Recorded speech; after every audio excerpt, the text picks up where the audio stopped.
नमस्कार। आज हम पढ़ेंगे 11वीं कक्षा के गणित की प्रश्नावली 1.2 के कुछ एग्जाम्पल और उससे संबंधित कुछ बेसिक रिक्त समुच्चय empty set the empty set. अब रिक्त समुच्चय क्या होता है, जैसे कि मैं आपको बता दूं, रिक्त समुच्चय होता है हमारा जैसे जिसका कोई हमारा एलिमेंट नहीं है, जो खाली होता है बिल्कुल। ये काम भाषा में मैं बोल दूं, जिसमें कोई एलिमेंट है, जैसे इसमें कोई तत्व नहीं है, ठीक, अवयव नहीं है, तो ये क्या हुआ, रिक्त समुच्चय। तो रिक्त समुच्चय को हम ऐसे भी लिखते हैं फाइव, यानी कोई हमने ए इक्वल टू क्या मान लिया, फाइव। तो ये क्या हो गया, ए कोई रिक्त समुच्चय हो गया, ठीक। इसका प्रतीक क्या होता है, फाइव, ठीक। अब रिक्त समुच्चय को हम ऐसे भी लिख सकते हैं, ठीक है। तो शायद समझ में आ गया होगा। अब जो है इसके रिलेटिव एक एग्जाम्पल इधर दिया भी है परिभाषा। एक समुच्चय जिसमें एक भी अवयव नहीं होता, एक समुच्चय जिसमें एक भी अवयव नहीं होता, रिक्त समुच्चय या शून्य समुच्चय कहलाता है, ठीक। एक समुच्चय जिसमें एक भी अवयव नहीं होता, रिक्त समुच्चय या शून्य समुच्चय कहलाता है। इस परिभाषा के अनुसार बी एक रिक्त समुच्चय है, जबकि ए एक रिक्त समुच्चय नहीं है। रिक्त समुच्चय को प्रतीक फाई अथवा इससे डिनोट करते हैं। देखो, रिक्त जो समुच्चय होता है हमारा, वो हम इसको इससे प्रदर्शित करेंगे या फिर फाई से प्रदर्शित करेंगे, ठीक। अब मान लीजिए ये हमारा एक इसमें एग्जाम्पल के तौर पर दिया है, तो ये दिया है एक्स एक ऐसा संख्या है जो एक से तो बड़ी है और दो से छोटी है। तो एक्स एक प्राकृतिक संख्या है, ठीक। इस प्रकार की संख्या है कि प्राकृतिक संख्या एक्स, मगर वो कैसी है कि एक से छोटी है और दो से छोटी है और एक से बड़ी है। तो ऐसी कोई है प्राकृतिक संख्या, नहीं है ना। तो यहाँ ए क्या हो गया, रिक्त समुच्चय हो गया, क्योंकि एक और दो के मध्य में कोई प्राकृतिक संख्या नहीं होती, ठीक, ठीक है। एक और दो के मध्य में कोई प्राकृतिक संख्या नहीं होती, तो इसलिए क्या हो गया, रिक्त समुच्चय कहलाएगा। ये जो कहलाएगा हमारा रिक्त समुच्चय, ठीक। अब देखते हैं परिमित और अपरिमित समुच्चय। परिमित और अपरिमित समुच्चय, ठीक। परिमित और अपरिमित समुच्चय, तो इसके जो ये देखिए, एक समुच्चय जो रिक्त है अथवा जिसके अवयवों की संख्या निश्चित है, ठीक। जिसके अवयवों की संख्या क्या है, निश्चित है या निश्चित होती है, परिमित समुच्चय कहलाता है। अन्यथा समुच्चय अपरिमित समुच्चय कहलाता है। कहने का मतलब है कि एक या तो वो क्या हो, रिक्त समुच्चय, अथवा अवयव की संख्या उसके निश्चित हो, तो वो क्या कहलाता है, परिमित समुच्चय। अन्यथा बाकी अपरिमित समुच्चय कहलाता है, ठीक। जैसे यदि डब्ल्यू सप्ताह के दिनों का समुच्चय है तो डब्ल्यू परिमित समुच्चय है। मान लीजिए ऐसे एक समीकरण है, X square minus 16 equal to 0 के हलों का समुच्चय, तो एस परिमित है, क्योंकि इसके जो हल निकलेंगे वो जो भी निकल कर आएगा निश्चित आएंगे, ठीक है, ठीक। तो वो क्या होगा, परिमित समुच्चय होगा। तो अब इसमें दिया, मान लीजिए कि जी किसी रेखा पर स्थित सभी बिंदुओं का समुच्चय है, तो जी एक अपरिमित समुच्चय है। तो जी इस प्रकार से क्या होगा, एक अपरिमित समुच्चय होगा। तो कोई भी रेखा हो, उस पर जो है बिंदुओं का जो समुच्चय होता है वो क्या होता है, निश्चित नहीं होता। उस पर काफ़ी बिंदु होंगे, बिंदु निश्चित नहीं होते, ठीक।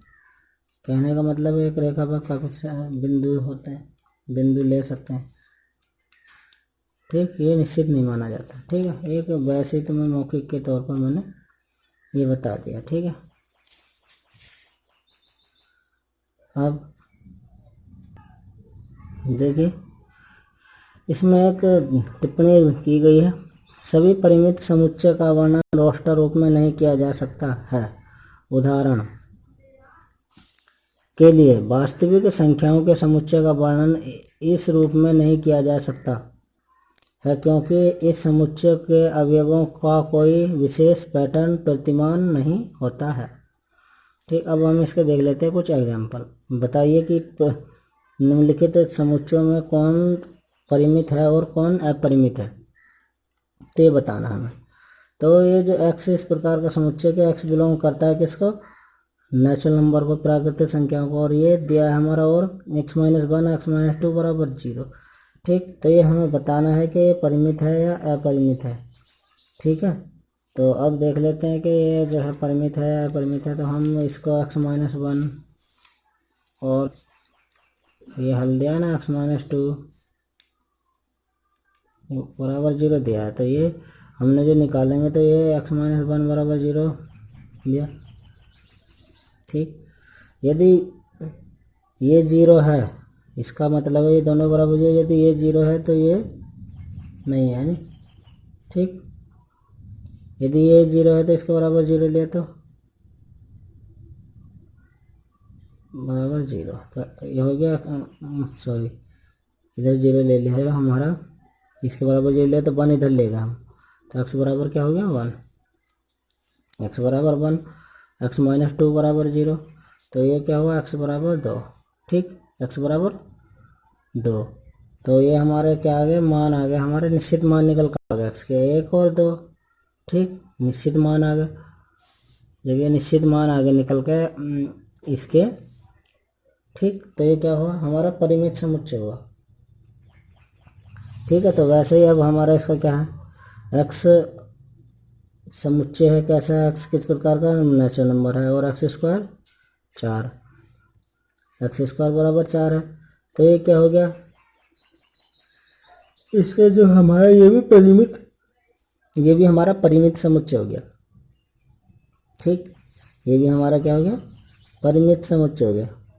ठीक, और ये भी x समुच्चय x बिलोंग कर रहा है किसको, प्राकृतिक संख्या को, और x एक अभाज्य संख्या है, तो अभाज्य संख्या कौन सी है, केवल एक है,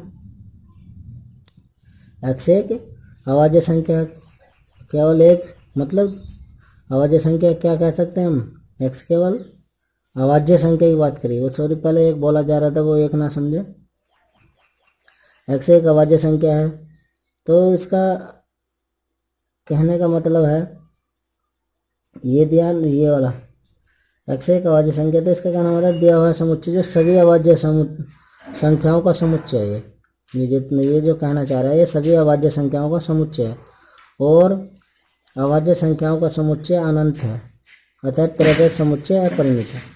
ठीक, ये सभी जो अभाज्य संख्याएं हैं सभी के बारे में कहना चाह रहा है कि ये जो बता रहा है कि नेचुरल नंबर, ये जो x जो है प्राकृतिक संख्या को बिलोंग कर रहा है और x एक अभाज्य संख्या है, तो ये सभी अभाज्य संख्याओं का समुच्चय कह रहा है, तो ये तो क्या होगा, एक सभी अभाज्य संख्याओं का समुच्चय तो अनंत है एक, अतः प्रदत्त समुच्चय जो है हमारा अपरिमित है। ठीक, अब ये पांचवा सवाल है, पांचवा सवाल बोल रहा मैं कि x ऐसा समुच्चय है कि जो बिलोंग करता है प्राकृतिक संख्याओं को, और x विषम है, और x क्या है, विषम है, तो ये है। अब ये कह रहा है कि इसका कहने का मतलब ये है कि जितने भी प्राकृतिक संख्या हैं विषम, x उसका समुच्चय है ना, और प्राकृतिक संख्या की बात कर रहा है, तो क्योंकि विषम प्राकृतिक संख्या अनंत है, अतः प्रदत्त समुच्चय क्या कह सकते हैं हम, अपरिमित है। ठीक, अपरिमित समुच्चय। ठीक, अब हमारा जो है, अब हम देख लेते हैं ये समान समुच्चय।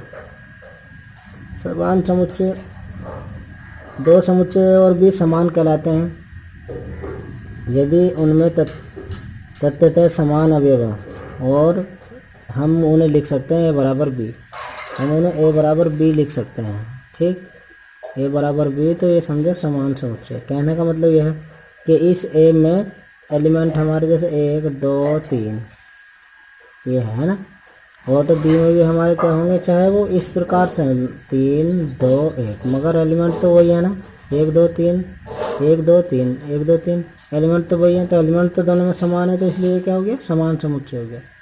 ठीक, तो